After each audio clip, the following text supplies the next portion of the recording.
The Valyria model, that was interesting because we've done architectural models in the past, never at this scale. I mean, this model is huge. 8 meters long. That's a massive model to make. I think we could have gone a bit bigger, to be honest.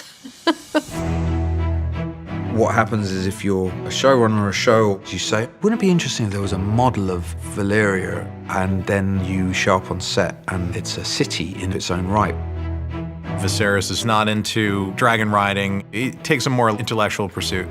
The idea is that he's gone back to all the old texts and maps and has painstakingly recreated it. It is truly wondrous what you've built. It's sort of like Viserys' train set. It's his little hobby that he has there that he escapes to. The king's model of old Valyria is a huge exercise in itself. It starts small and it gradually gets bigger and bigger and takes over the apartment. We were trying to decide what he would have made it out of. So what are his tools, what is he making it with, and what scale is it? Because ancient Valyria is a dragon town, so everything is big. I brought a pumice stone from my bathroom home. That was my reference. And just the pigmentation in that and the darkness, the different texture and depth you could get from that. So then we latched onto pumice stone, which is a much softer, more volcanic stone, and ties into dragonstone and dragonmont and the volcanic nature of that island. I only pore over the histories and provide the plans. The stonemasons build the structures. The whole thing was drawn up by our concept artist and put into workable files so that they could just print out the blocks, and then some of it they sculpted freehand as well, so it's a mixture. It had to look handmade, but obviously we couldn't make an 8 meter model out of pumice. So we had to come up with a technique of making it quickly, but also give the finish of pumice.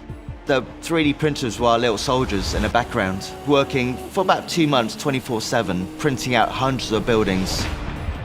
A lot of the buildings were so large, they had to be made in small components, so we had to glue them back together again. All the main buildings, just all 3D printed, take about 24, 48 hours for that one building to be done.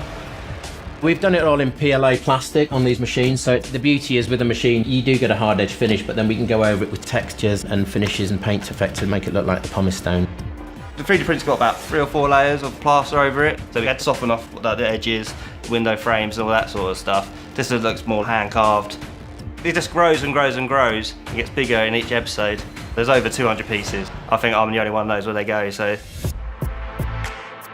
It was made in 5 stages. Each stage had A, B, C, D, and E.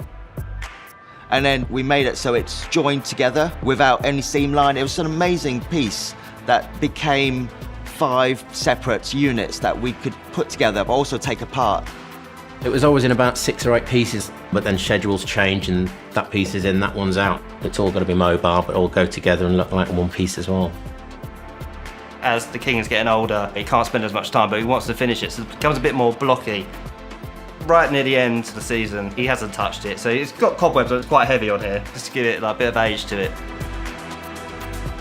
It's only when we finally got it all on set and all dressed in that you really stand back and see the work we've done. And that's very, very rewarding. It's an integral part of our story, which is, although Viserys is very much a progressive Targaryen, he yearns for the Valyria of old, looking in some way to understand something that he can never quite grasp.